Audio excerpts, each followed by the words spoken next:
Break these 9 speaking myths, and you'll be better and braver with groups and one-on-one. Myth number 1. Good talks are not scripted. False.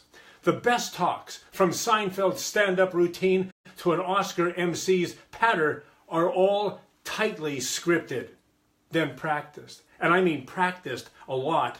If you want to be great, write out what you want to say, revise it again and again, and then read it out loud, say 30 times. You know, about 130 words per minute of talking is an authoritative pace. And by the way, if it's well written, you can even read it out loud as your speech. Myth number 2. Walking around connects you with the audience. Well, that's also false. Roaming speakers can be very distracting, despite what they think. The audience can lose sight of you, and then you lose them, and they lose your story. But you know what? You can be very powerful from behind a podium if you use body language and your tone of voice to tell a story.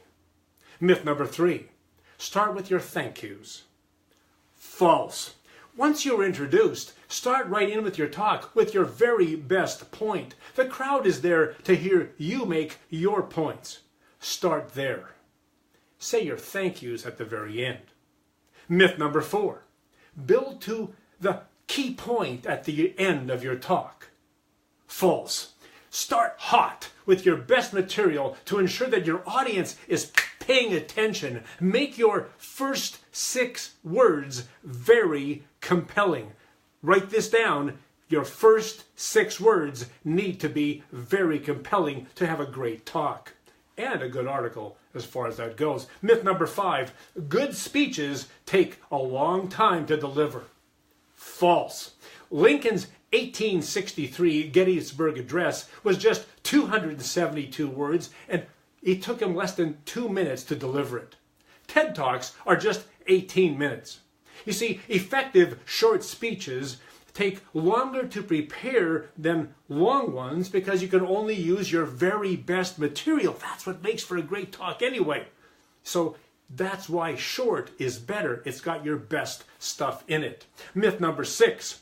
Talk to the back of the room.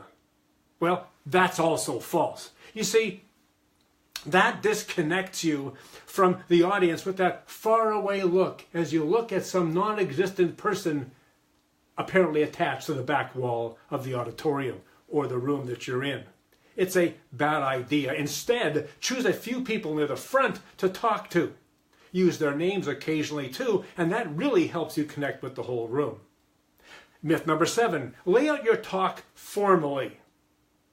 False. Make a promise at the beginning and then tell good stories to prove it. Remind them of what you proved at the end of your presentation. Myth number 8. PowerPoint is low impact. False. My apologies to people like Dave Parody. In fact, PowerPoints that highlight powerful points help your audience learn better, and they keep you on track. Powerful points in a PowerPoint. And myth number 9, finally, write a new speech for each talking opportunity.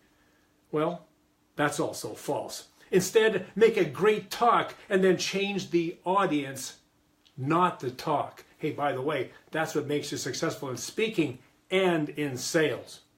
Do you want to be a braver and better speaker and presenter too? Well, you can be. Join AdvisorCraft study groups or contact me at jimruta.com. jimruta.com. Hey, God bless, and I'll see you again next week.